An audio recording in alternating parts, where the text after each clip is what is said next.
목소리로 같이 읽겠습니다. 12절부터 20절까지 같이 읽겠습니다.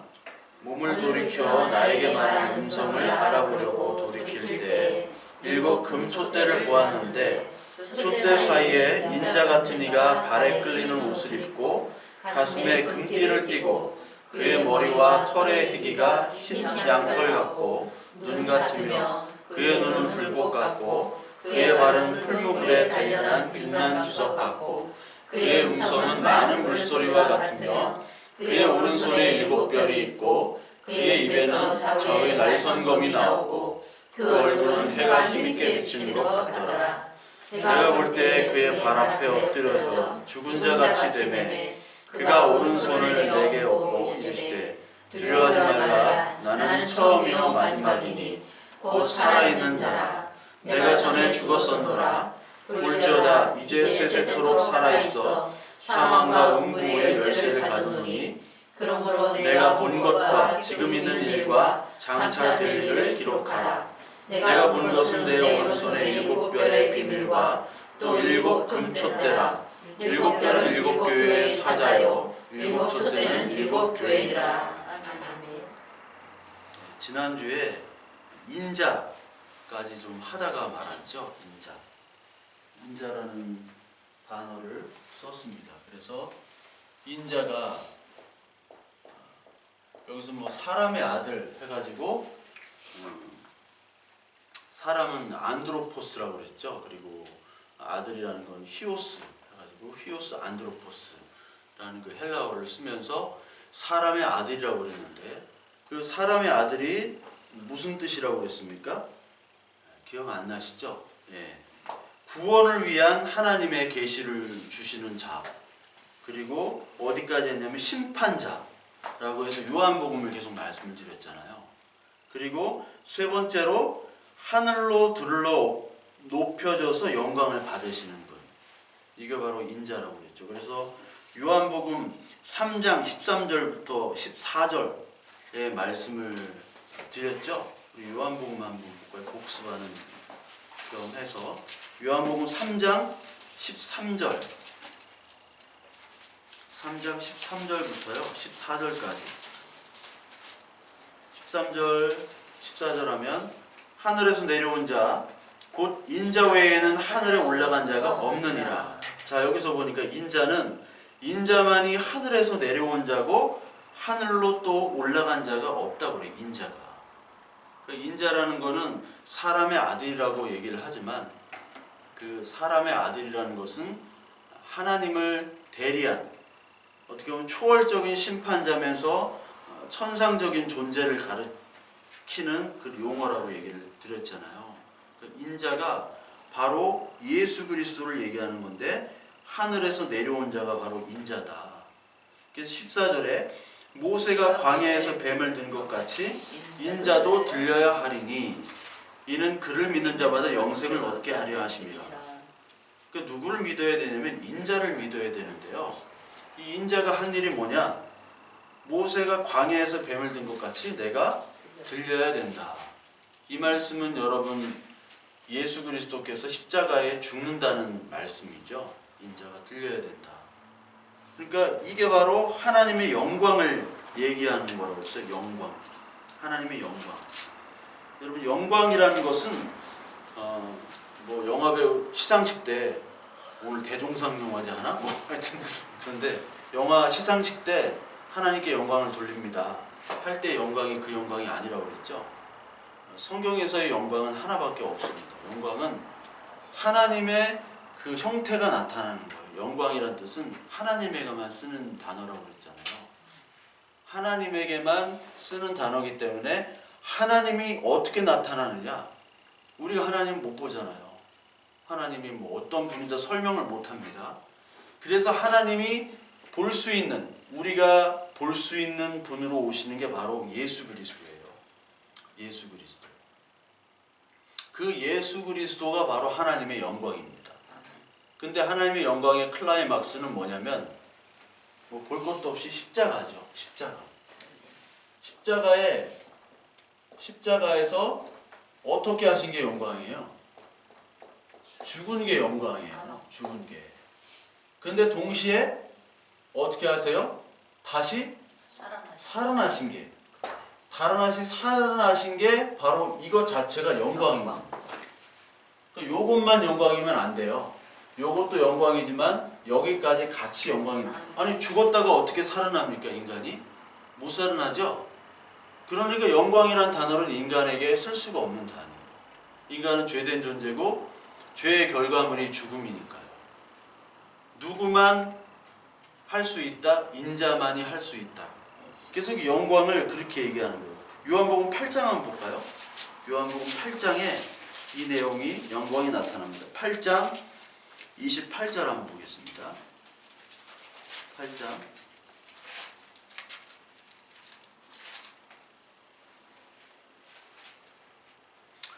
이에 예수께서 이르시되 너희가 인자를 든 후에 내가 그인 줄 알고 또 내가 스스로 아무것도 하지 아니하고 오직 아버지께서 가르치신 대로 이런 것을 말하는 줄도 알리라. 나를 보내신 이가 나와 함께 하시도다. 나는 항상 그가 기뻐하시는 일을 행함으로 나를 혼자 두지 아니하셨느니라. 이 말씀을 하심에 많은 사람이 믿더라.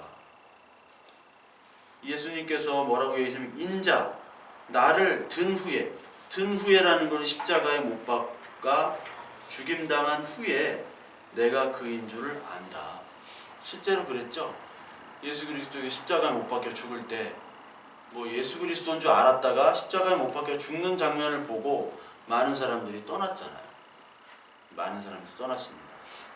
근데 많은 사람, 제자들끼리 다 떠났는데 그때 예수를 그리스도로 고백한 사람인 십자가에 못 박아 죽인 백부장이었잖아요.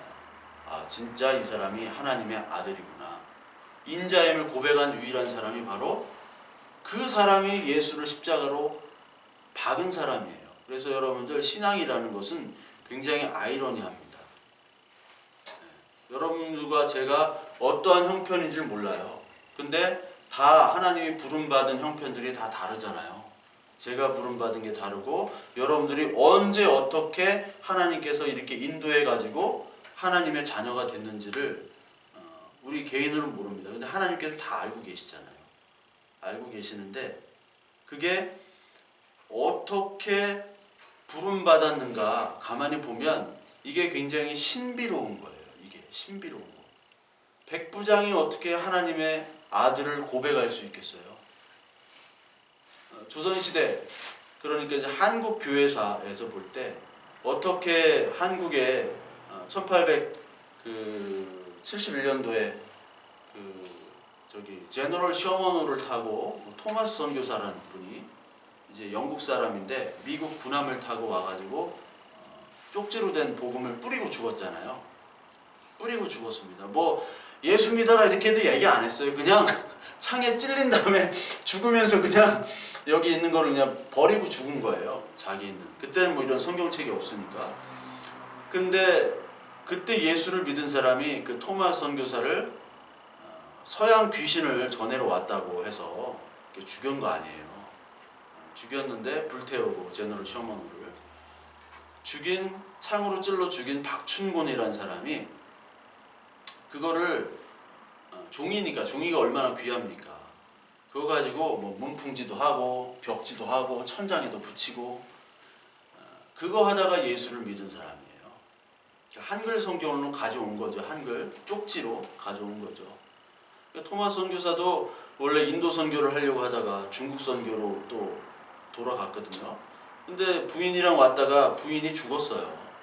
선교하러 왔는데 그 당시 선교사들은 여러분 가장 엘리트들만 보내요. 캐톨릭도 지금도 엘리트만 보냅니다. 캐톨릭은 엘리트들만 보내는 게 이제 선교사인데 모든 걸 다 감당하겠다고 하고 왔지만 부인이 죽잖아요. 선교하러 왔는데 부인이 죽어봐요. 그래서 한참 우울증에 걸렸던 사람이에요. 토마스 선교사는. 결국 전하지도 못하고 죽은 사람이에요. 아무 사명이 없어요. 뭐 이룬 것도 없어요. 그런데 자기를 죽인 사람에 의해서 그 사람이 예수 그리스도를 믿기 시작한 거예요. 그가 어떻게 부름을 받았느냐? 저기랑 똑같은 거죠. 그 박춘곤은 이 성경을 읽으면서 백부장이 예수 그리스도를 죽인 다음에 백부장이 고백을 한 거에서 아마 자기를 대입시킬 수밖에 없었을 거예요. 나도 죽였는데, 나도 선교사를 죽였는데 내가 어떻게 예수 그리스도를 믿게 됐지? 그것처럼 하나님의 부르심은 굉장히 신비롭습니다. 그래서 농담 삼아 그 목사가 없더라 천국에, 그런 얘기 많이 하잖아요. 그 인간은 없을 줄 알았는데 귀신은 뭐 하나 몰라 그 인간 안 잡아가고 하는 인간이 있더라. 이게 가능한 거예요. 이게 가능해요. 그래서 하나님 평가하실 때는 우리의 마음을 보신다고 그랬잖아요. 우리의 마음. 그러니까 이 성경에 나와 있는 이 계시록에, 그리고 모든 이 성경의 신비들은 바로 하나님의 마음을 우리가 알아가는 거예요. 그러니까 우리는 이 세상의 모든 보이는 것으로만 우리는 판단하지만 보이지 않는 그 하나님을 알아가는데, 그거를 모르니까 예수 그리스도 통해서 주신 거거든요. 근데 예수 그리스도를 우리 본 적이 없죠.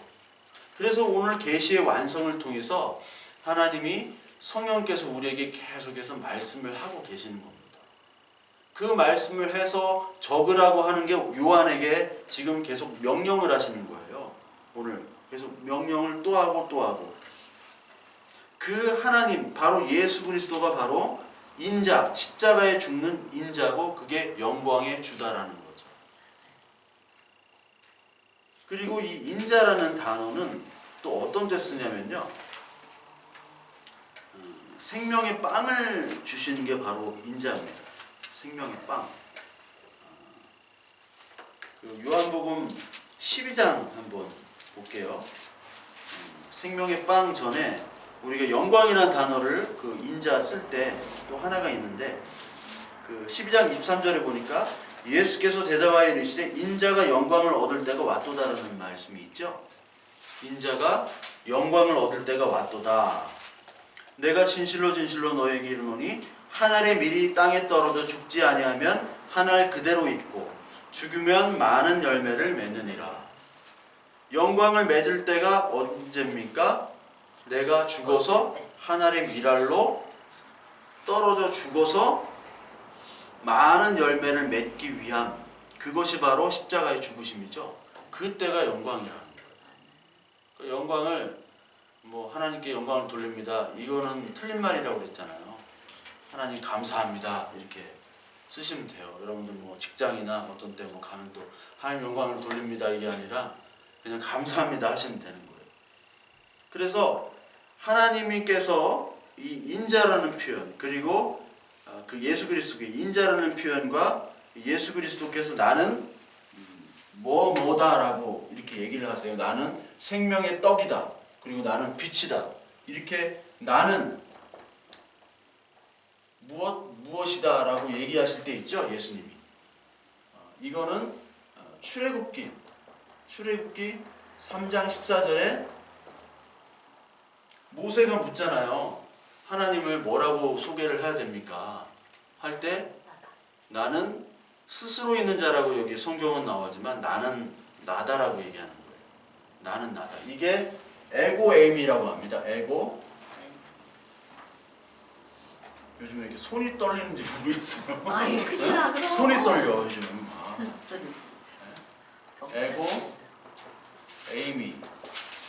에고에이미. 이게 헬라어 에고에임인데 그냥 나라는 얘기예요. 나는 나지 어떻게 설명을 할 수 없는 거예요.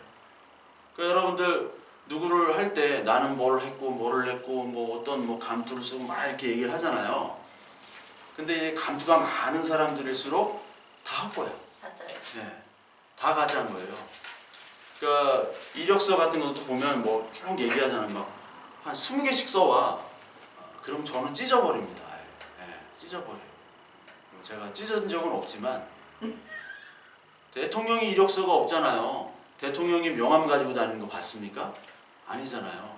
하나님이라는 것 자체가, 하나님은 설명을 못하는 거예요. 설명을 할 수가 없어요. 하나님 당신 누굽니까? 하면 나는 나야. 몰랐어요. 그런데 예수 그리스도께서 나는 이거다 라고 직접 설명을 해주시는 거예요. 나는. 그게 바로 하나가 인자라는 거예요. 인자. 내가 바로 인자다. 인자가 구약 성경에 늘 등장했다고 그랬죠? 인자가. 그러니까 성경을 보시면서 인자 나오는데 인자가 뭐야? 뭐 교회에서 들어본 적이 없어요. 저도 인자 들어본 적이 없는데 인자라고 나와. 이게 무슨 말이지? 그러니까 여러분들 요한복음이나 그리고 오늘 요한계시록도 마찬가지지만 구약 성경에 그대로 나오는 것들을 다시 인용하는 것이지, 그렇죠? 인용하시는 것이지 그걸 또 새로 만들어가지고 어떤 단어를 표현하질 않아요. 근데 왜 계시록만 보면 막 신천지들이 막 이상한 얘기하고 왜 이렇게 얘기를 못하냐면 우리들이 너무 성경을 안 읽어서 그래요. 안 읽어서. 그러니까 하나님이 계시를 주셨는데 야 이거 읽고 하나님의 뜻이 무엇인지를 알라고 주신 이 계시의 말씀을 안 읽는 거예요. 저 일도 가고 막 저 집사님 저 권사님 저 장로님 막 일도 가고 막 필사하고 막 난리가 아닌데요. 1년에 한 번씩 읽는다는데요. 그건 읽는 게 아니에요. 하루에 수십 장을 읽어도 그게 나를 위한 읽음이 아닙니다. 이거 100도 가면 뭐 하겠어요? 1000도 가면 뭐 하겠어요? 이게 1000도계야 아무 내용도 모릅니다. 아무 내용도 몰라요. 그냥 글씨야. 1000도계도 몰라요. 하나님의 말씀이 무엇인지, 뜻이 무엇인지 그거를 알아야지 되는 거지. 그러려고 하나님께서 말씀하시고 예수 그리스도께서 얘기를 해주셨어요. 사실은 목사도 필요가 없습니다. 필요가 없어요. 왜냐하면 이것만 사실 잘 읽어봐도, 사심 없이 잘 읽어봐도 대충 알아요. 대충. 근데 우리가 너무 모르는 이유는 너무 안 읽어서 그렇다는 거죠. 하나님께서 오늘 인자를 통해서 계속해서 말씀하고 계시는 거예요. 그래서 인자의 또 다음 그 인자의 뜻은 생명의 빵 되시는 인자. 생명의 빵을 얘기하실 때, 떡을 얘기하실 때 인자를 말씀을 하셨어요. 그 요한복음 6장 우리 한번 볼까요? 6장 26절부터 26절부터 보겠습니다. 6장 26절. 예수께서 대답하여 이르시되 내가 진실로 진실로 너희에게 이르노니 너희가 나를 찾는 것은 표적을 본 까닭이 아니요 떡을 먹고 배부른 까닭이로다. 썩을 양식을 위하여 일하지 말고 영생하도록 있는 양식을 위하여 하라. 이 양식은 인자가 너희에게 주리니 인자는 아버지 하나님께서 인치신 자니라. 사람들은 예수 그리스도께서 표적을 행하니까 그 떡을 먹고 배부르니까 따라다니죠. 그거를 무리라고 합니다. 성경에서 무리들이 따라다니죠. 무리예요. 근데 그 무리가 예수 그리스도께서 십자가에 죽으실 때 진짜 행하러 올 일, 진짜 영광을 드러내실 때는 그 무리가 다 사라졌죠. 제자까지 다 사라진 거예요. 그러니까 하나님의 말씀이 떨어지면요, 딱 우리에게 구분이 되는 거죠. 교회가 얼마나 많습니까? 그렇죠. 이 세상에 교회가 많고요. 또 신자들이 얼마나 많아요. 또 한국교회 하면 또 열심과 헌신과 봉사, 또 예배 참석은 또 1등이잖아요. 전 세계에서. 외국에 가면요, 예배당이 큰 것도 많은데 다 텅텅 비었어요. 텅텅 비었어. 제가 런던 살 때도 그 동네에 예배당이 있어요. 개신교 예배당들이 있는데 보니까 건물이 한 200~300명은 돼 보여요. 근데 예뻐요. 되게 한 200~300명, 300~400명은 수용할 것 같은데 다 잠궈놨어요. 한 20년째 잠궈놨어. 예, 뭐 오는 사람이 없으니까. 그 부럽더라고요. 그게 예배당이, 우리나라 예배당은 사실 이 건물적인 부동산 가치가 빵원입니다. 빵원. 뭐 서초구에 있는 뭐 S교회, 3천억 들인 S교회도 건물 그 예술적 가치로 보면 빵원이에요. 빵원. 가치가 없어요. 근데 외국의 예배당 가보세요. 얼마나 멋있는지. 그 예배당 오면 뭐 기도할 맛 납니까? 우리 예배당 여기? 기도할 맛 안 나요. 근데 외국 예배당 가면 불신자도 기도를 해. 그 신비로움에. 막 스테인글라스 여기 쫙 나오죠. 막 다 신비로워요. 그냥 앉아. 막 촛불로 다 이렇게 하는, 캐톨릭 예배당이 많은데 다 이렇게 신비롭게 해놔요. 그러니까 저절로 기도가 나온단 말이에요. 그런 기도처들, 예배당들이 이렇게 멋있는데 다 놀고 있어요. 다 문 잠궈놓고 관광객 받아요. 큰 데는. 아니면 조그만 데는 이제 다 문 잠궈놓고 폐허가 됐어요. 그런 거 하는 큰 삽으로 그냥 여기다 떠왔으면 좋겠더라고. 떠오면 바로 그냥 개척이 되는데. 그 놀고 있는 그쪽은 하나님이 놀고 있게 하고 여기는 그냥 바글바글 막 상가에다 이렇게 하시고 하나님이 왜 그러신지 모르겠는데 그 건물도 다 아니니라라고 말씀하시는 것 같아요. 하여튼 사람들은 계속 표적을 따르죠. 근데 이 표적이란 말이 세메이온이라는 말을 쓰면서 표적은 뭐예요? 표지판이라고 그랬잖아요. 표지판은 그 목적지를 가리키는 거지 그 표적 자체가 목적이 아니잖아요. 그래서 자동차를 타고 가다가 표적을 보면 목적지, 표지판을 보면 목적지로 가는데 가야 되는 게 정상인데 많은 사람들은 표적에만 머물러 있는 거예요. 그 표지판에서 그냥 멈춰요. 예수 그리스도를 빵 주는 사람으로 알고 있어요. 떡 주는 사람으로 알고 있고 내 소원 성취해 주는 사람으로 알고 있는 게 대다수의 무리예요. 교회 대다수의 무리라는 거예요. 대다수의. 교회에. 이스라엘 백성이잖아요. 다 열심으로 쫓아다녔어요. 근데 이제 영광을 드러내시는 인자의 모습을 주니까 안 되는 거죠. 그러니까 다 떠나가는 거죠. 그러니까 진짜 생명의 떡을 주시죠. 근데 구약에서 생명의 떡이 뭐였습니까? 만나였죠. 만나는 모세가 줬죠. 하나님이 줬지만 모세 시대 때. 근데 모세가 뭐라고 얘기했냐면 다 이제 백성들이 야 모세는 진짜 하나님이죠. 모세는 이스라엘 지금 유대인들도 모세 그러니까 성경에는 계속 모세와 엘리야 다윗 그러니까 4대 인물로 보면은 아브라함과 모세와 그리고 다윗과 엘리야예요. 엘리야 이게 4대 천왕입니다. 4대 천왕. 네, 4대 천왕이에요. 아브라함, 모세, 다윗, 엘리야. 그리고 그 구약을 얘기할 때 그 누가복음 24장 42절에도 마찬가지로 모세의 율법과 선지자 엘리야 대표 그리고 시편 다윗이죠. 요거를 구약이라고 얘기를 했어요. 구약이라고 얘기를 했는데 이 구약 성경 이제 모세가 이제 만나를 줬듯이 이제 예수 그리스도께서 만나 대신 뭐를 줍니까? 오병이어의 기적을 하시죠. 만나와 오병이어가 대스되는 거예요. 그러면서 모세가 뭐라고 했냐면 신명기 18장에 이런 말씀을 해요. 신명기 18장 15절인데 신명기까지 찾으려면 힘드시니까 사도행전으로 바로 그 앞에 넘기시면 사도행전 3장에도 이 말이 있습니다. 사도행전 3장 한번 보겠습니다. 3장 22절. 자, 22절을 보니까 모세가 말하되 베드로가 이제 설교를 하는 거예요. 모세가 말하되 주 하나님이 너희를 위하여 너희 형제 가운데서 나 같은 선지자 하나를 세울 것이니 너희가 무엇이든지 그의 모든 말을 들을 것이라. 이게 신명기 18장 15절에 나오는 말이에요. 그러니까 모세가 맨 마지막 신명기는 모세의 설교라고 그랬잖아요. 그 모압 광야에서 이제 내가 죽으니까 이제 가나안 땅 못 들어가고 죽으니까 내가 마지막 유언을 한다 하고 나와 같은 선지자가 나올 때 그의 말을 들으라 라고 얘기했어요. 나와 같은 선지자가 누구냐? 바로 인자예요. 인자 예수 그리스도. 왜?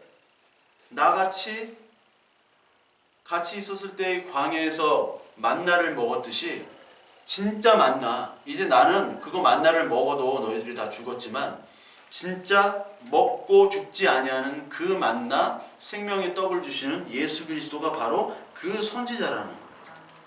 그 선지자. 그래서 이 인자 되신 예수 그리스도는 우리에게 빵이 되시면서 빵을 주시는 분이에요. 그리고 우리에게 제물로 오셨지만 그리고 또한 제사장으로 오셨잖아요. 그러니까 다 이중적인 의미입니다. 예수 그리스도는 빵 자체이시면서 떡 자체이시면서 떡을 또 주시는 분이시고, 그리고 우리에게 대제사장으로 오셨지만 제물로 오셨어요. 아니 대제사장이 자기가 죽여야지, 다른 동물을 죽여야지 자기가 스스로 죽임을 당하는 사람이 없는데, 그것이 바로 인자의 영광이고 바로 하나님의 영광이라는 거죠. 그래서 인자는 우리를 먹이시는 분까지 된다는 거예요. 이 먹이신다는 말이 뭐냐면, 여러분 예수 그리스도께서 죽으신 후에 어디로 내가 다시 오겠다라고 얘기를 하셨습니까? 내가 어디로 가 있을게, 너 찾아와. 예, 갈릴리 호수로 내가 가겠다. 그래서 갈릴리 호수에 이제 뭐 다 생업으로 다 돌아갔잖아요. 다 돌아갔는데 예수 그리스도가 뭐를 하고 계셨느냐? 아침을 만들고 계셨다는 말이 있어요. 아침을. 거기 숯불이라는 표현이 있습니다. 숯불에 아침을 이렇게, 아침이 뭐 딴 게 아니에요. 그냥 맛없는 빵에 그 고기 있어요. 저기 갈릴리 바다 가면 피러피쉬라고, 베드로 고기라고 맛대가리 없는 고기 있어요. 맛대가리가 없습니다. 예. 맛이 그냥 없는 정도가 아니라 맛이 대가리가 없어요. 그 고기를 튀겨가지고 그 빵이랑 팔고 있어요. 근데 그거를 하고 계신 거예요. 그 빵이랑 이제 물고기랑 해가지고 구워가지고 이렇게 한 거죠. 근데 그때 베드로가 마지막에 예수 그리스도를 부인할 때 불을 쬐고 있었거든, 사실. 불을 쬐고 있으면서 부인을 했어요. 너 그 베드로 아니야? 아닌데 나 예수님 제자 아니야? 나 부인을 하면서 불을 쬐고 있어요. 추울 때, 추워서. 근데 예수 그리스도께서 부활하신 후에 불에다가 굽고 있는 그 불을 볼 때 또 베드로가 이 불과 저 불, 생명의 떡을 주시는 불, 나는 배신의 불, 이게 또 교차가 됐겠죠. 하여튼 예수님은 이 불을 지펴가지고 아침을 먹자라고 하시는 거예요. 내가 만들어놨으니 아침을 먹자. 내가 다 세팅해놨으니까 숟가락이나 갖고 와, 이거죠. 그러니까 이 인자라는 분은 먹을 것을 스스로 준비하시고, 왜? 그분 자체가 먹을 거니까 우리에게 띄워주시는 분이에요. 그래서 성찬식 같은 거 할 때 내 살과 피를 마셔라, 먹어라, 이렇게 얘기하죠. 그게 뭐냐면, 내가 바로 너의 생명이니까 내 거를 먹지 않고 그냥 먹고 죽는 구약의 만나로는 안 된다라는 말씀을 하시는 거예요. 근데 많은 사람들은 내가 스스로 먹을 것을 찾아가지고 내가 스스로 요리를 해가지고 먹고 사는 줄 알아요. 그러니까 하나님의 사람들은 이 전환이 되는 겁니다. 내가 예전에는 내가 스스로 힘으로 먹고 산다고 생각하는 거예요. 그런데 진짜 생명의 빵, 진짜 떡은 뭐냐? 예수 그리스도라는 것을 보여주시는 거죠. 근데 그것도 내가 내 자체의 빵이기 때문에 나를 떼어먹으라는 거예요. 사람들은 다 예수 그리스도 없이 자기가 스스로 요리를 해가지고 자기가 스스로 재료를 만들어서 먹고자 하는 것이 바로 이 세상의 사람들이고 이 세상의 종교예요. 그렇게를 원해요. 그런데 예수 그리스도 좀 나타나가지고, 야, 내가 해놨으니까 빵 먹자, 떡 먹자, 내 피를 마셔라, 이렇게 하면 다들 좋아할 것 같죠. 나 공짜로 먹을 수 있다. 그런데 안 좋아한다는 거예요. 왜요? 우리는 뭐에 익숙해져 있어요? 특히 유대인들, 바리새인들은 뭐에 익숙해져 있어요? 내가 무엇을 해서 어떠한 결과물을 내는 것을 의로 생각하는 거예요. 그것이 하나님을 위한 것이라고 생각하는 거예요. 유대인들과 가장 비슷한 성격을 지닌 사람들이 한국 사람들입니다. 네. 한국인과 유대인들은 너무너무 비슷해요. 여러 가지 면에서. 안 비슷한 것도 많지만. 한국인들이 내 노력과 내 정성을 드러내기를 가장 강하게 하는 그런 신자들이 한국인들이잖아요. 그래서 한국 사람만큼 헌금 많이 하는 교회 없습니다. 한국 사람들만큼 예배 잘 드리는 분들 없어요. 외국에서 새벽 기도 한다고 하면 누가 올까요? 아무도 안 옵니다. 미쳤냐고 그래요. 실제로 그래요. Early morning service. Early morning. Early morning이에요. 모닝도 아니고 Early morning 서비스인데 그게 실제로 있냐고 막 물어보더라고 나한테. 있다. 진짜 있다. 막 4시부터 한다. 사람들이 온다. 무지하게 온다. 스페셜 얼리 모닝 서비스도 있다. 스페셜 특세. 특별 새벽 기도. 특세 장난 아니다. 저기 서울역 숙명여대 앞에 가면 저기 삼일교회가 있거든요. 특세로 유명한데 그 앞에 조그만 구멍가게가 있어요. 구멍가게 이름이 특세마트예요. 특세마트. 특세마트인데 그 주인 아저씨는 정작 교회는 안 나가. 근데 특세 때는 그 아저씨는 3시부터 문을 열어. 그때가 최고예요. 막 수천 명이 아침에 왔다 갔다 하니까 특세마트. 봐서 찍어와야 됐었는데 아직도 있어요. 아직도. 특세마트. 서울역 가는 길에 다 있는데 교회는 안 다녀요. 뭐 하다가 이렇게 얘기했죠? 열심. 열심. 그래서 여러분들 한국 캐톨릭이 세계에서 가장 건강하고 깨끗하고 가장 돈이 많아요. 그래서 로마 교황청에서 한국 캐톨릭을 최고로 치거든요. 왜냐면 교황들이 오면 돈을 사실 걷어가요. 이렇게 오면 한 100억 이상은 걷어갈 거예요. 이렇게 방한하면 교회에서 이렇게 헌금을 하라고 합니다. 그런데 한국 캐톨릭만이 이렇게 헌금이 다른 캐톨릭 헌금 하라고 안 내요. 그러니까 우리 한국의 교인들은 그 열심이 진짜 대단해가지고 그 열심이 왜 그렇게 열심히 있을까요? 그 복의 근원이에요. 복이 어떤 복인지는 모르겠는데 하여튼 가시적인 물질적인 복이 많겠죠. 그들이 생각하는 복이. 그러니까 그 복을 가지고 자기의 복 그리고 자기의 확장된 가족의 복 이것으로 사실 어떻게 보면 복채를 내는 그리고 시간의 복채, 물질의 복채를 내는 것들이 너무나 강합니다. 그러니까 자식사랑이 우리 한국처럼 자식사랑은 없잖아요. 자식사랑, 하나님 사랑 대단한 민족이에요. 이 민족은 정말 세상이 감당치 못해요. 세상이. 복 받겠네. 그러고 그런 열심히. 진짜 세상이 감당치 못해요. 세계에서 보면은 어떻게 저런 민족이 있나. 그러니 복 받겠지. 또 북한 봐봐요. 막 김정은 막 쏴대고. 일본이랑 중국을 무시하는 나라는 우리나라밖에 없어요. 막 짱깨라고 그러고 쪽발이라고 그러고. 대단한 민족인데 우리가 스스로 하겠다는 것이 이게 바로 가장 큰 죄의 본질이에요. 그렇기 때문에 니들이 스스로 하는 것이 아니라 내가 하는 거야. 그런데 그 하는 방법은 내가 죽는 거야.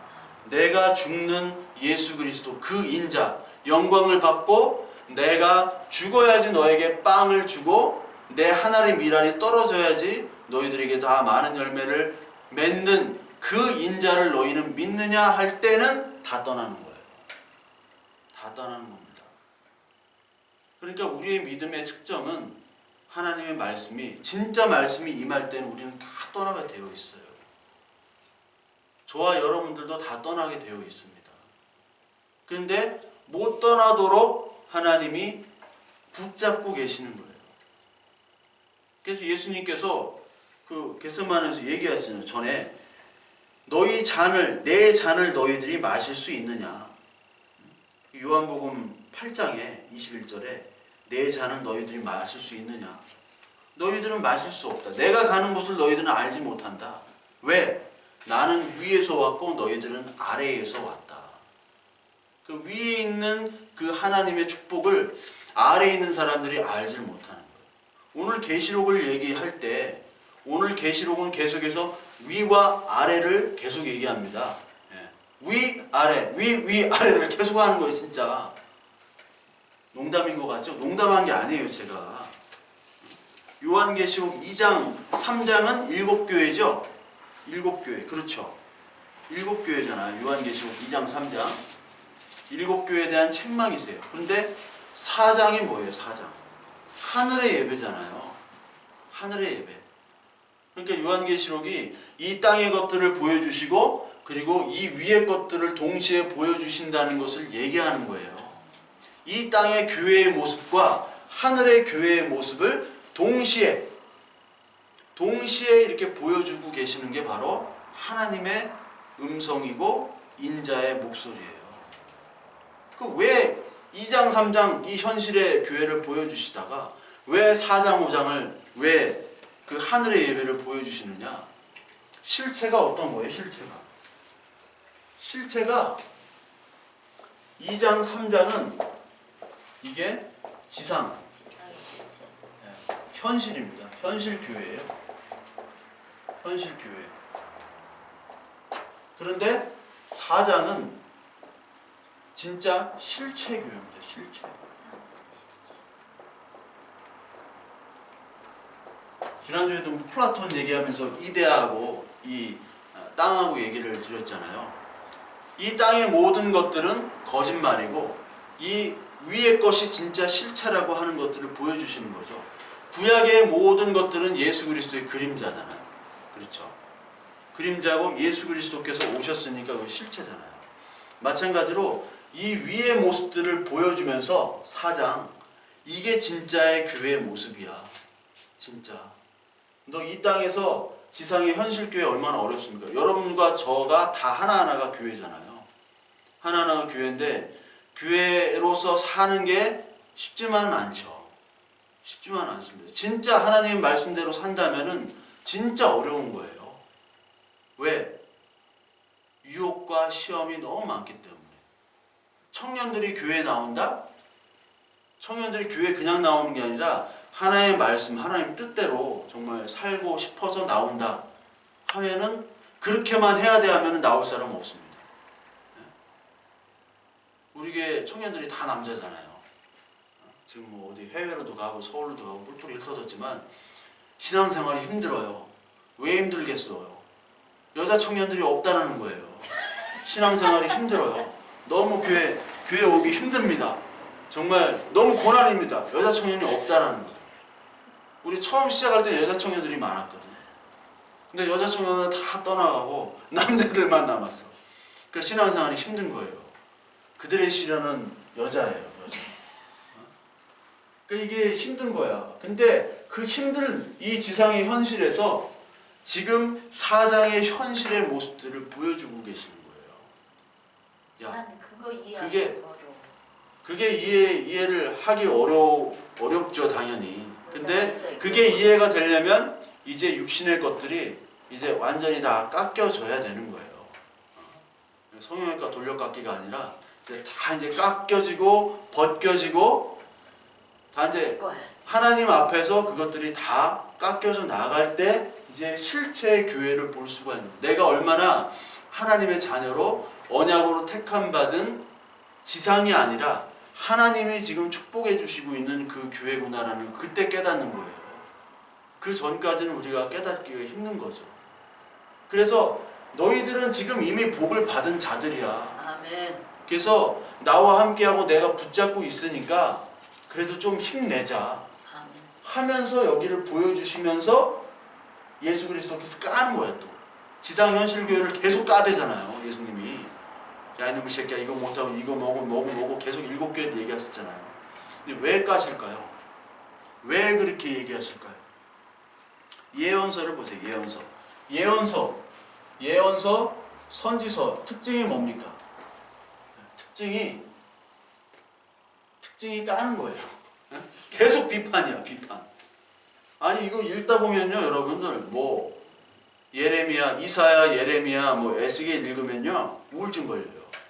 계속 안 좋은 얘기만 해요. 망한다. 내가 확 그냥 쓸어버린다. 똑바로 해라, 회개해라. 맨날 그런 말씀밖에 없거든요. 그런데 심판과 동시에 회복을 반드시 얘기를 하세요. 회복. 여러분 예레미야 29장 한번 볼까요? 예레미야 29장.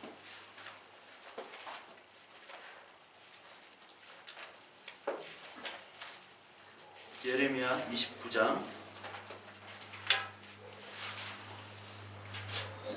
9절 9절부터 13절까지 유명한 말씀이죠. 예레미야 29장 9절부터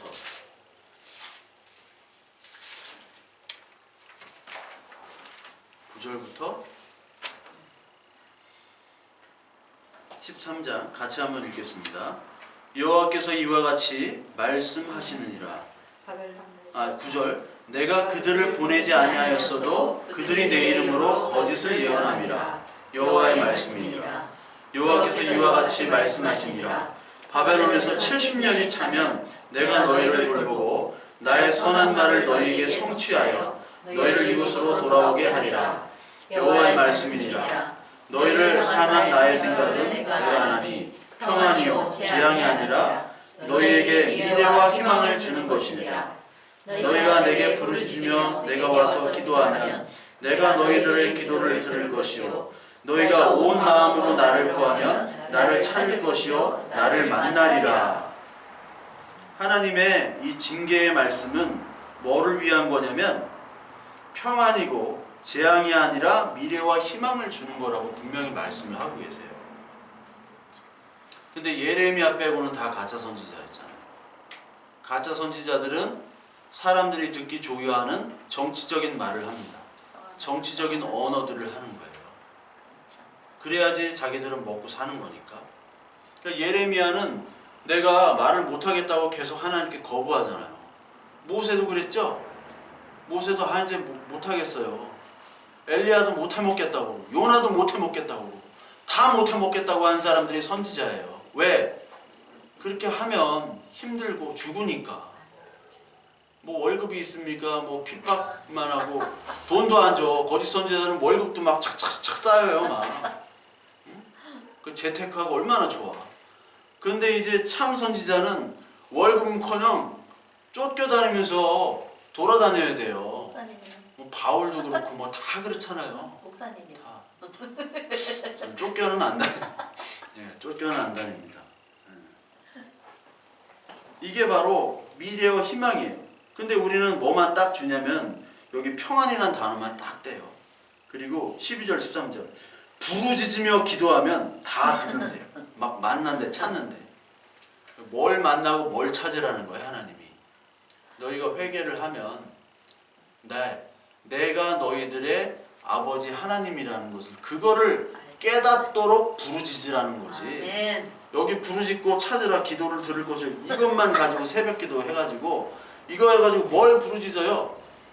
뭘 부르짖냐면 하나님 우리 아들 서울대학가 올해 막 서울대부터 해서 다 되고 막 이 집 팔리게 해달라고 그러고 뭐 우리 아들 장가 우리 딸내미 시집가게 해달라고 뭐 그것도 딸내미 시집 장가 아들내미 장가 시집도 뭐 한 구체적으로 기도하라는 책들이 있잖아요. 막 구체적으로 해야지 막 그랜저를 타고 막 벤츠를 탄 남자들을 달라고 이렇게 막 그렇게 기도를 해요. 그렇게 해야 된다고. 그래 벤츠 탄 남자가 온다고.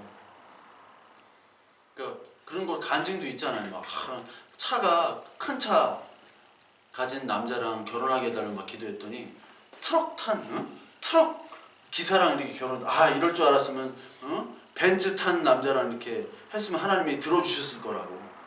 뭐 이렇게 하면서 웃으면서 서로 막 간증하고 분위기 좋아지잖아요. 이렇게. 네. 근데 예수 그리스도의 말을 하면 분위기가 아주 안 좋아져요. 네. 예수 그리스도 말씀을 하면 굉장히 분위기가 안 좋아져요. 저야 막 우스갯소리로 막 이렇게 하지만 여러분들이 조실까봐. 근데 여러분들은 안 조셔. 무슨 말을 해도 안 조셔. 근데 청년들은 바로 잡니다. 네. 바로 자요. 근데 잔 거 같이 하다가 다시 떠. 좀비들이야, 좀비들. 네. 좀비들이에요. 진짜 좀비들이에요. 그게 예수 그리스도께서 죽은 자 같으나 살았으니 뭐 이런 표현들이 있잖아요. 자기들이 예수가 벌써 된 것 같아요. 예수 아니면 좀비인데 예수는 아니고 좀비. 그러니까 하나님께서 오늘 이 계시록 2장에서 1장에서 계속 인자를 이렇게 얘기하시죠. 다시 돌아와가지고 인자를 이렇게 얘기하시는데 이 인자의 모습을 한번 봅시다. 그 13절에 보니까 촛대 사이, 촛대는 이제 교회인데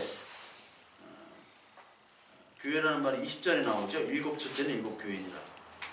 교회 사이에 인자 같은 이가 발에 끌리는 옷을 입고 가슴에 금띠를 띠고 막 이렇게 다니시는 거예요. 발에 끌리는 옷.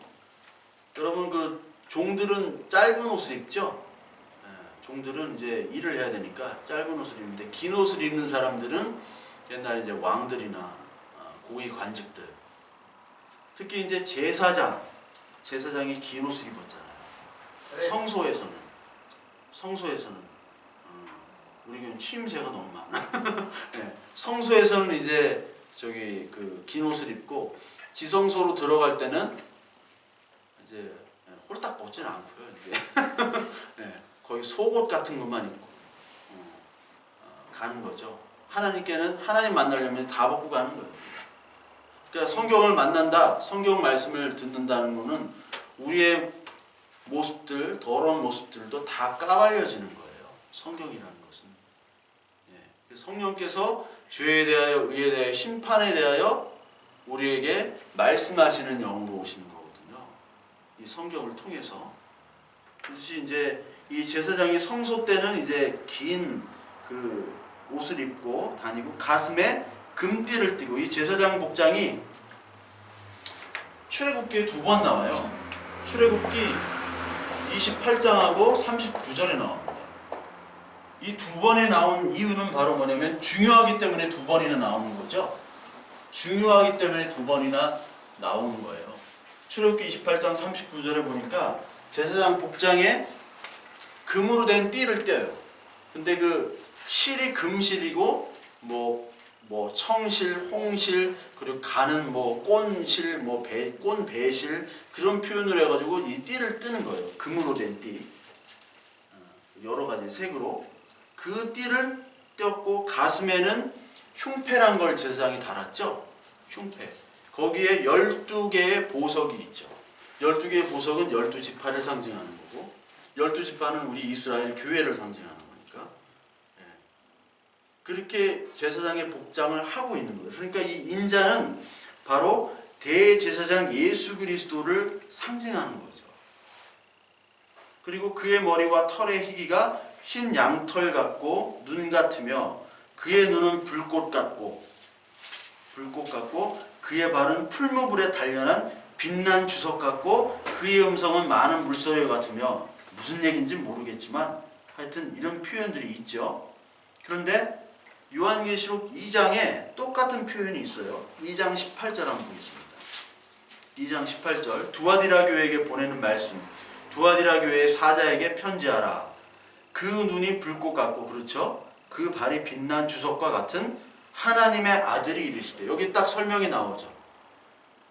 그러니까 우리가 성경을 얼마나 안 보냐면요, 요것만 살펴봐도 이게 이 내용이구나.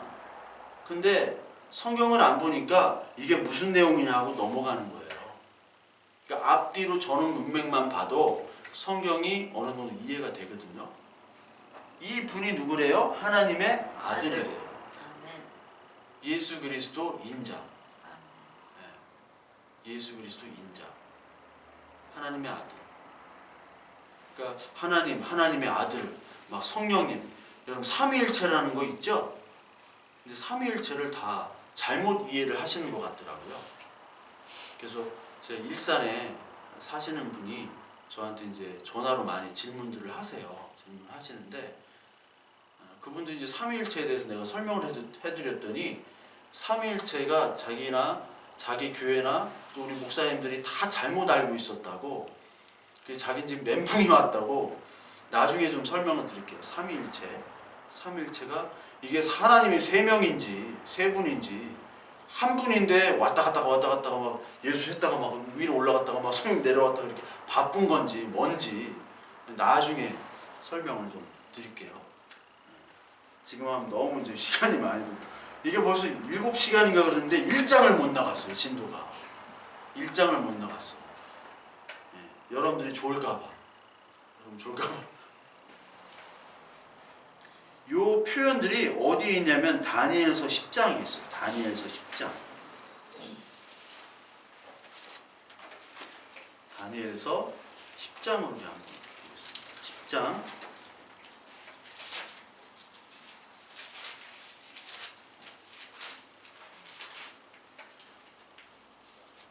10장 5절부터 한번 보면요.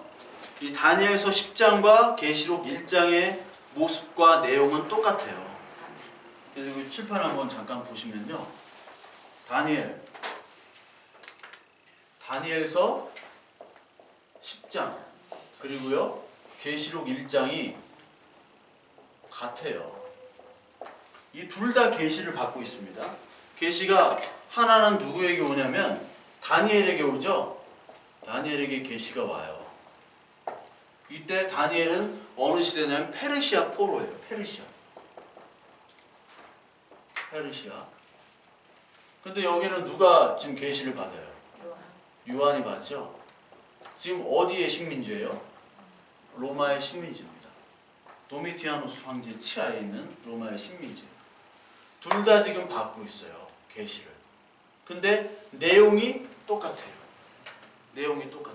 한번 읽어보시면 알 거예요. 자, 10장 5절 한번 읽을게요. 그때 내가 눈을 들어 바라본즉 한 사람이 세마포 옷을 입었고 허리에는 우바스 순금띠를 띠었더라. 똑같죠? 세마포 옷은 누가 입습니까? 제사장이 입는 복장이에요. 그래서 지성소에 들어갈 때는 세마포 속옷만 입고 들어가는 거예요. 그래서 지성소에 들어가지고 뭐 방울 소리가 안 들리면 실로 뭐 끄집어낸다 이거 다 거짓말이라고 그랬죠? 네. 아직도 그걸 믿고 있는 분들이 있어요. 실로 저 같은 사람이 쓸어내요. 실로 어떻게 끌고 나갈 수가 있어요? 없잖아요. 그리고 방울 소리가 달린 그 옷은 벗고 그 지성소로 들어가는 거예요. 방울 소리가 들려야 돼요. 성소에서는 아 일을 하고 있구나 제사장들이. 근데 그 지성소로 들어갈 때는 아무 소리도 들리면 안 돼요. 용각산이에요. 용각산. 소리가 나지 않습니다. 네. 그러니까 이 그 모습이 바로 제사장의 모습이다. 이게 인자고 예수 그리스도고 제사장이다. 그리고 6절 한번 보겠습니다. 또 그의 몸은 황옥 같고 그의 얼굴은 번갯빛 같고 그의 눈은 횃불 같고 그의 팔과 발은 빛난 놋과 같고 그의 발소리는 무리의 소리와 같더라. 똑같죠? 눈은 횃불 같고 그리고 팔, 발인 빛난 놋이 바로 저게 주석이에요. 주석. 그리고 말소리. 소리가 그 계시록 1장에서는 많은 물소리라고 나왔죠. 근데 여기는 많은 무리의 소리. 물소리라는 것은 그 흐르는 물 얘기하는 겁니다. 물소리, 여기는 무리의 소리래요. 그리고 이 환상을 다니엘 홀로 봤죠. 근데 이 8절에 보니까 홀로 본 이 환상을 볼 때 내 몸에 힘이 빠졌다. 그렇죠. 그리고 그 음성을 들었을 때 내가 땅에 대고 깊이 잠들었대요. 그때 10절 다니엘서 10장 10절 같이 읽습니다. 한 손이 있어 나를 어루만지기로 내가 떨었더니 그가 내 무릎과 손바닥이 땅에 닿게 일으키고 내게 이르되 큰 은총을 받은 사람 다니엘아 내가 내게 이르는 말을 깨닫고 일어서라. 내가 내게 보내심을 받았느니라 하더라.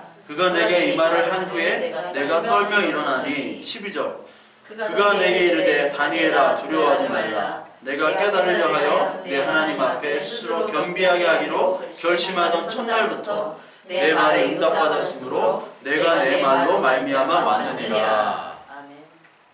이 내용과 이 내용을 비교하시면 똑같잖아요. 요한계시록 1장 한번 볼까요? 여기 16절부터 볼게요. 17절 내가 볼 때 그의 발 앞에 엎드려져 죽은 자 같이 되매. 이게 이제 다니엘은 잠들었고 요한은 이제 죽은 자처럼 힘이 쭉 빠진 거죠. 그가 오른손을 얹었죠. 그 다니엘에서는 어떤 한 손이라고 나왔는데 이 요한계시록에서는 오른손을 내게 얹고 이르시되 두려워하지 말라. 나는 처음이요 마지막이니. 이렇게 얘기를 하시잖아요. 그 똑같은 거를 보여주시고 계시는 거예요. 똑같은 내용을. 그러니까 다니엘서의 10장과 지금 요한계시록 1장에 나오는 모습이 같다라는 거죠. 제사장의 모습, 구약 성경에 나온 그 모습, 모세가 말한 그 선지자의 모습, 그 모습을 보여주고 계신 거예요. 이게 계시라는 거는 여러분 하나님의 계시. 이 요한계시록 1장 처음이 예수 그리스도의 계시잖아요. 예수 그리스도. 요한계시록 하면 뭐 전쟁이 나고 그런 거 아니라고 그랬잖아요. 전쟁이 나고 지금 뭐 시진핑이니 뭐 김정은이니 트럼프니 뭐 푸틴 이런 애들이 다 또라이들 아니에요. 또라이 4대 천왕. 또라이 4대 천왕이 뭐 어디로 튈지 모르는데 그래가지고 뭐 나중에 이게 아마겟돈 전쟁이니 뭐니 해가지고 이게 바로 요한계시록이다 그런 게 아니라고 그랬잖아요. 그리스도의 계시라고 그랬잖아요. 그리스도의 계시를 나타내는데 이 계시는 예전부터 있었던, 그러니까 4절에 보니까 이제도 계시고 전에도 장차 오실 그 예수 그리스도를 얘기하는 거예요. 그래서 누가 계시를 받았다, 뭘 했다, 그거는 계시는 무당들이 받는 그런 계시가 아니라는 거. 이 계시는 구약 성경에 나와 있는 바로 그 예수 그리스도를 얘기한다라고 분명히 말씀을 하려고 하는 의도가 여기 담겨 있는 거예요. 야 요한아, 하나님 얘기하는 거야. 야 요한아, 너 이제 계시를 주는데 딱 계시를 주는 그때 요한이 돌아보니까 뭔가 인자 같은 분이 돌아다니는데 그 인자가 바로 다니엘이 봤던 그 환상의 그분이구나. 아, 그게 바로 우리의 모든 우주를 창조하시고 아브라함을 부르시고 그리고 야곱을 부르시고 그리고 다윗에게 은혜를 주시고 이스라엘 광야에 하나님께서 그 은혜와 그 만나와 그리고 물의 반석을 내신 그 모든 사건들의 실체이신 예수 그리스도를 얘기하는구나. 그러니까 구약과 떨어집니까? 떨어지지 않습니까? 떨어지지 않죠. 그 성경 전체를 얘기하는 그 예수 그리스도를 얘기하고 있는 거예요. 그러니까 여러분들 누가 뭐 계시를 받았다 이런 얘기하면은 그냥 듣지를 마세요. 무슨 계시를 또 받아요? 무슨 계시? 그런 계시가 아니라 성경에 나오는 이 예수 그리스도에 대한 얘기예요. 그러니까 어떤 계시를 누가 받았다. 근데 그 계시의 내용이 뭐냐? 아, 예수 그리스도 이 말씀에 대한 거다. 라고 하면 좀 신빙성이 있지만, 야, 너 앞으로 뭐 어떻게 될 것 같아. 내가 꿈에서 봤거든. 다음 달에 네 남편 어떻게 될 거 승진할 것 같아. 다음 달에 네 남편 바람난다. 이런 계시, 이런 계시는 계시가 아니죠. 이거는 그냥 귀신이 역사하는 그런 말들일 뿐이에요. 아주 허망한만 의미 없는 말일 뿐입니다. 그러니까 분명히 나오는데 예수 그리스도에 대한 것들을 얘기하고 계시다는 거예요. 근데 그 예수 그리스도 그 인자가 뭐를 가지고 있냐? 여기 16절에 보니까 7별, 오른손에 7별이래요.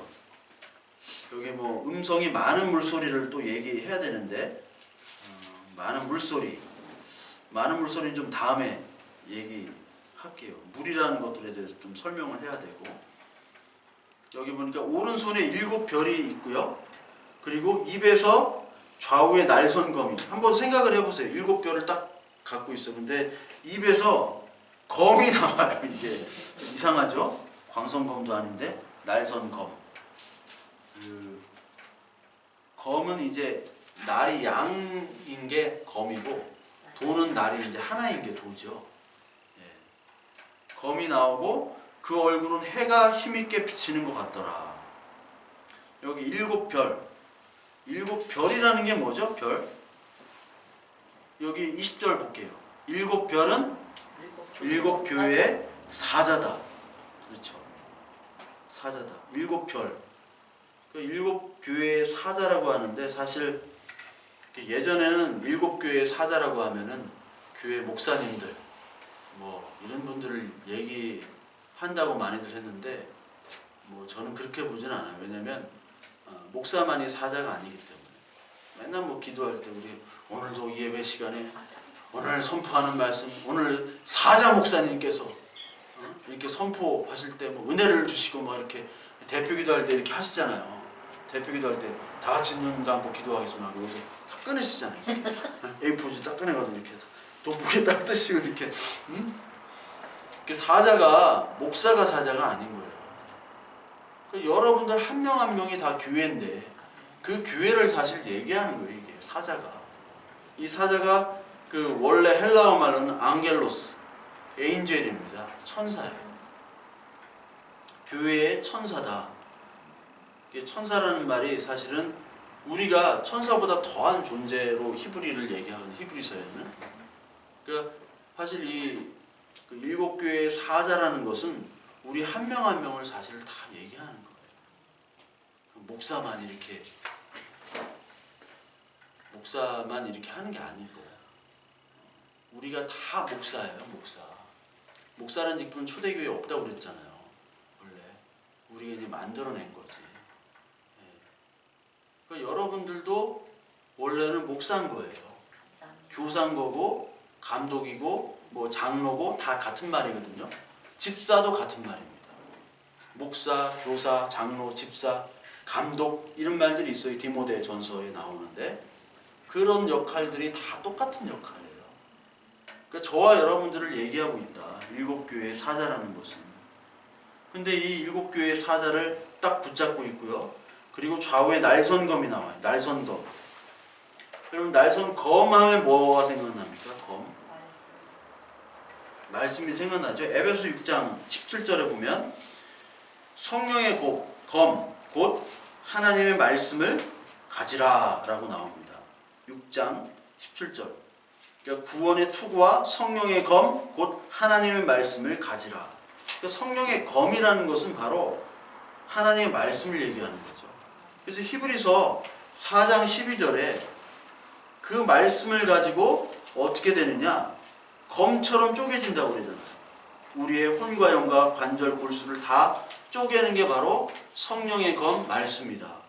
4장 12절 하나님의 말씀은 살아있고 활력이 있어 좌우의 날선 어떤 검보다도 예리하여 혼과 영과 및 관절과 골수를 찔러 쪼개기까지 하며 또 마음의 생각과 뜻을 판단한다 라고 얘기를 하시죠.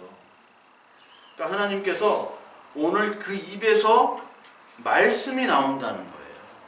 일곱 별을 붙잡고 우리들을 꼭 붙잡고 있는 거예요. 어디 못 도망가게.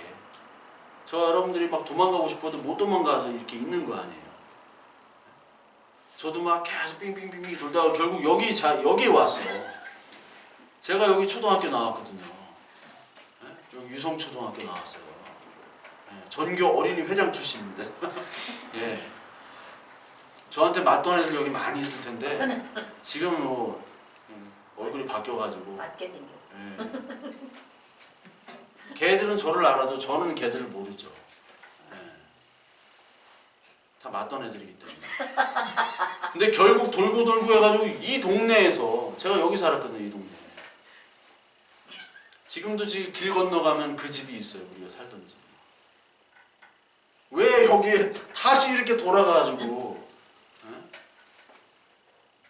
그래 잠실에서 그냥 뿌리를 박으려고 그렇게 했는데 어떻게 이렇게 다시 그 동네로 다시 30년 만에 이렇게 내려왔어요. 다시 여기로 그냥. 왜 이렇게 돌고 하셨는가? 못 도망가게 붙잡고 계신 거예요. 하나님이. 어떻게 보면 나에 대한 섭리죠. 나에 대한 섭리. 어떻게 보면 그러니까 여러분들에게도 저에게도 다 각각의 그런 사연들이 다 있는데 그 사연들이 다 하나님께서 사실 주신 거죠. 그게 이제 고백이 되어져야 되는 거죠. 그게 이래서 하나님이 나를 이렇게 인도하셨구나. 근데 고백이 안 되면 아직까지 그게 자기 욕심과 아직까지 하나님과 계속 대적하는 야곱 상태인 거예요. 야곱. 이스라엘로 넘어가지는 못하고 이제 야곱인 거예요. 야곱에는 막 그냥 사기치고 막 자기 힘으로 막 하고 막 하나님께 대적하고 할 때 마지막에 에서라는 강자가 나타나잖아요. 에서 앞에서는 무릎을 꿇게 되거든요. 에서 앞에 무릎을 꿇을 때 내가 내 목숨과 내 가정의 평안, 재산들, 목숨들을 다 부재하기 위해서는 에서보다 더 큰 존재를 찾아야 되는데 맞아. 하나님이 있었지. 매달리자. 그때 야곱이 이스라엘이 되는 거죠. 근데 이스라엘로 그냥 주질 않으시잖아요. 하나님. 환도뼈를 깨트려 버리시죠. 환도뼈를 그냥 뽀사버려가지고 이제 더 이상 야곱으로 살지 못하고 이제 너는 내 종이야, 내 아들이야, 하나님의 자녀로 살게끔 하시는 것이 바로 하나님의 섭리예요. 그게 고백이 되어져야 되는 거죠. 그래서 붙잡고 말씀이 나오고 해가 힘있게 비치는 것도 다니엘에 나오는 모습이죠. 그때 내가 볼 때 그의 발 앞에 엎드려져 죽은 것 같이 되매 그가 오른손을 내게 얹고 두려워하지 말라라고 말씀하시죠. 이게 이사야서 41장에 두려워 말라 내가 너와 함께함이니라 놀라지 말라 내가 내 하나님이니라 내가 너를 굳세게 하리라 참으로 너를 도와주리라 나의 의로운 오른손으로 너를 붙들리라 이 말씀이 있잖아요. 이 말씀을 가지고 또 막 옛날에 막 금요 철야 시간에 막 찬양 틀어놓고 막 이 말씀하고 옛날에 많이 했는데 찬양도 여기에 맞는 찬양들이 또 있어요. 예. 제가 찬양 인도만 하도 많이 해가지고 기도회랑 근데 이 말씀이 두려워 말라 이 굳세게 알고 참으로 너를 도와주리라 그 도와준다는 말은 내가 너를 놓지 않겠다라는 거죠. 너는 나를 놔도 우리는 하나님을 계속 놓으려고 하잖아요. 놓으려고 해도 내가 너를 놓지 않겠다. 그래서 오른손으로 붙잡고 오른손이라는 것은 성경에서 능력의 손을 상징해요. 능력의 손. 오른손, 왼손보다. 베냐민, 오른손의 집합. 베냐민이 이제 전투를 잘하는 족속이었잖아요. 오른손을 잘 쓰는 베냐민 족속. 그것처럼 오른손이 이제 능력의 종이거든요. 능력의 손이거든요. 그거를 붙잡고 두려워하지 말라고 하나님께서 얘기를 하시죠. 그러니까 뭘 두려워할까요? 뭐가 두려울까요? 이 계시를 받는 자체도 사실 두렵겠죠. 이게 무슨 계시인지 모르겠고. 그리고 이거를 내가 감당할 수 있을지. 선지자들이 그렇게 계시를 받았던 선지자들이 다 죽음 당했잖아요. 이사야는 톱으로 쓸려 죽고, 뭐 예레미야는 막 생매장을 시키려다가 겨우 살아났지만, 그리고 요한은 지금 최장수죠. 최장수 제자예요. 최장수 제자인데 처음에 딱 할 때 막 스데반이 죽는 것도 봤죠. 그리고 베드로가 십자가에 꼬불려 죽었죠. 바울도 목 잘림 당해 죽었죠. 뭐 도마는 뭐 창에 찔러 죽였다고 그랬죠. 또 누구는 뭐 기름에 튀겨 죽었다고 그랬죠. 계속 그런 계시의 말씀을 하다가 이렇게 그런 죽는 것들이 많았어요. 그리고 지금 요한은 어디로 끌려갔습니까? 반모섬으로 지금 유배를 간 상태예요. 그러니까 도미티안이 이제 얘를 죽일까 말까 뭐 그런 상태예요. 언제 죽을지 몰라요. 그런데 하나님이 또 이렇게 계시를 주셔가지고 이 계시를 또 야 동네방네 이걸 내가 한 거를 다 하고 다녀. 그러면은 이거 선포하고 다니다가 그냥 어디서 칼이 날라오건 아니면 총이 날라오건 그 총이는 없었으니까 그렇게 죽을 수도 있겠다. 아니 도대체 무슨 계시를 주시길래 하나님이 특별히 나를 부르셨을까? 보여주실까? 그런 두려움이 사실 컸을 거예요. 근데 요한에게는 그런 두려움이지만 사실은 요한과 그 다니엘도 마찬가지죠. 다 이게 지금 식민지란 말이에요. 근데 이 말씀들은 결국 누구에게 하시는 말씀이에요? 우리 교회잖아요. 이게 다니엘과 요한이 교회입니다. 교회. 그럼 우리에게 지금 이 말씀을 하시면서 두려워하지 말라는 거예요. 특히 1차적으로는 어떤 교회예요? 이 계시록 시대에 있는 7개의 교회. 7개 교회가 지금 어떤 상태인데 두려워하지 말라고 했는가? 7개 교회는 실제 존재하는 교회입니다. 그리고 7개 교회는 지금 저와 여러분들을 얘기하는 거예요. 그렇죠. 그러니까 7개 교회를 다 하나님이 진단을 해요. 완전히 그냥 어떻게 진단을 하면은 너무 솔직하게 진단을 하시고 너무 그걸 비판적으로 얘기를 하세요. 하나님이. 그거는 누구를 얘기하냐면 저와 여러분들을 얘기하고 계시는 거예요. 그 교회에 계속 진단을 하면서 너희들이 이렇게 됐고 이러이러한 상태다. 그렇기 때문에 이렇게 내 말대로 회개하고 순종하여 하나님의 언약, 원래 언약 상태, 하나님과 우리와의 관계 회복을 위해서 너희들 회개하고 돌아와라. 그 말씀을 하시는 거거든요. 그러니까 우리가 이 말씀을 받을 때 두렵고 떨림으로 사실 받아야 되는데 그것들이 이제 다 없어진 상태죠. 그래서 오늘 이 18절 또 이제 얘기하십니다. 살아있는 자라 내가 전에 죽었었노라 볼지어다. 자, 살아있는 자인데 내가 전에 죽었다. 요한계시록 2장 8절 한번 볼까요?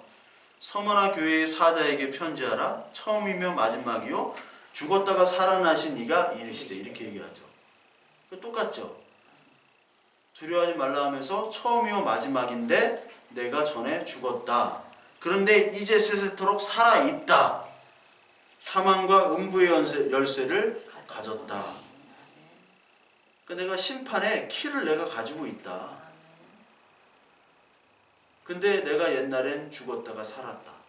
이게 계시록에서 계속해서 죽임당한 어린 양, 죽었다가 살았다. 이런 표현들이 계속 나와요. 예수 그리스도의 영광은 죽어야 되는 거죠. 그리고 동시에 죽었다가 살아나야 되는 겁니다. 그러니까 하나님 말씀 앞에서는 우리도 예수 그리스도처럼 다 죽어야 되는 거예요. 다 죽어야지만이 우리가 진짜가 살아나는 거죠. 아멘. 그것이 바로 지금의 상태인데 예배소 교회를 비롯한 그 7개의 교회는 지금 특히 그거죠. 살았다고 할 수도 없고 죽었다고 할 수도 없는 상태들을 다 사실 얘기하고 있어요. 물론 뭐 빌라델피아나 서머나 교회가 칭찬을 받았다지만 아무리 칭찬을 받아도 그게 완전한 교회는 아니잖아요. 그 7개 교회에 다 흠이 있는데 그 흠이 있는 그 교회에 대해서 지금 얘기하시고 있는 이 예수 그리스도 그 전개 2장부터 3장까지 하기 전개 어떻게 보면 그 서론을 얘기하시는 부분이에요. 내가 예수 그리스도가 바로 너희들한테 이야기를 하고 있는 거야. 자, 이제 시작이다. 에베소 교회부터 들어간다. 얘기하는 거예요. 즉 말하자면 저와 여러분들 딱 있는데 하나님이 자 너부터 이제 시작이다 하고 이렇게 얘기를 하시는 거예요. 이제 근데 시작은 누가 시작이에요? 당신 누군데? 나 구약에 말한 바로 인자 예수 그리스도야. 아 그래요? 그럼 내가 무릎을 꿇어야죠. 그래서 요한이 지금 무릎을 꿇고 있는 거예요. 그러나 두려워하지 말라. 내가 너희 교회에게 계속해서 예언을 할 때 하나님의 예언자를 쓰실 때 예언자들이 뭐 좋은 말을 한 적이 없잖아요. 그래서 요한이 또 이렇게 막 안 좋은 얘기 해가지고 또 내가 또 그 안 좋은 얘기를 또 전파를 해야 되는구나. 그때 두려워하지 말라. 내가 너희를 위한 생각은 재앙이 아니요 희망과 소망과 평안과 안식이다. 그걸 얘기해 주시는 거예요. 너 지금 도미티안 거기서 지금 노역하고 유배워가지고 너 힘들지 요한아. 근데 좀만 참어 기다려. 하나님의 자녀로 이제 온전하게 부활하는 때 거듭나는 때 그때가 오는데 조금만 참아. 근데 네가 할 일이 있어. 곧 너도 죽는데 이 계시를 적어야 돼. 그래서 편지로 보내야 돼. 7개 교회에. 그러니까 이것은 나의 기쁨의 메시지고 복음의 메시지이기 때문에 이것을 반드시 너는 적어서 보내야 된다. 우리가 바로 교회죠. 반드시 적어서 반드시 얘기를 해야 돼라는 게 교회예요. 지금 우리 교회에 뭐가 빠졌습니까? 많은 교회가 뭐가 빠졌습니까? 이 예수 그리스도의 계시가 빠졌어요. 관계들은 다 좋아요. 막 밥할 때도 좋고, 막 분위기도 좋고, 예배 분위기 좋고, 사람들도 많고, 재정도 풍만하고 아주 그냥 주차장도 넓고. 근데 뭐가 빠지면 안 돼요? 예수 그리스도가 빠지면 안 되는데 예수 그리스도가 다 빠져나가는 것 같아요. 예수 그리스도. 큰 교회는 큰 교회대로 권력과 돈이 막 집중돼 있고, 그것들이 세습 이렇게 돼가고 있잖아요. 뭐 세습해도 돼요, 사실. 하나님 나라엔 세습 방지법이 없습니다. 세습해도 돼요. 근데 그 세습의 본질은 뭐가 있어요? 예수가 있는 게 아니라 본질은 권력과 물질이 있는 거잖아요. 권력과 만몬이 있는 거지. 하나님이 있는 게 아니잖아요. 이런 교회 세습한다고 하면 누가 반대합니까? 안 하죠. 누구라도 안 오나. 근데 이런 교회도 여러분들 오려고 줄을 섰어요, 지금. 진짜입니다. 근데 이 교회는 누구한테 줄 수도 없어. 제가 독립 목사이기 때문에 제가 교단이고 제가 모든 저 자체가 교단이에요. 제가 이제 다 모든 그 관계들을 정리했기 때문에 누가 오라고 해도 못 가고 내가 어디로 갈 수도 없어. 네.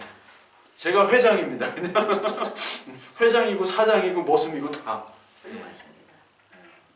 그러니까 누구 오라고 할 수도 없고 갈 수도 없어요. 하여튼 여기까지 우리가 1장이 이제 서론이 끝났고요. 이제 2장 하기 전에 조금 이제 서론을 좀 해야 돼요. 서론을 조금 하고 이제 7 교회에 대한 메시지를 저와 여러분들이 이제 더 공부를 하고 그거에 따라 이제 기도를 하고, 그리고 이 말씀을 통해서 하나님이 정말 이 교회에 대해서 얘기하실 때 이 교회에 대해서 그 환난과 도전과 또 겉으로는 좋아 보이지만 그 타락하고 하나님을 떠나는 그런 마음들이 있는 그 교회, 그 모습을 보면서 우리의 모습을 봐야 되는 거죠. 내가 에베소고, 내가 서머나고, 내가 버가모고, 내가 두아디라고, 사대고, 빌라델피아고, 내가 라우디 교회 교화구나. 그런 내가 잘못된 지금 마음이 있구나. 그러면서 이제 하나님이 계속해서 우리에게 순종과 또 회개와 그것들을 요구하실 때 저와 여러분들이 좀 더 순종과 회개에 말씀을 기울이고 그리고 행함을 하는 저와 여러분들이 됐으면 합니다.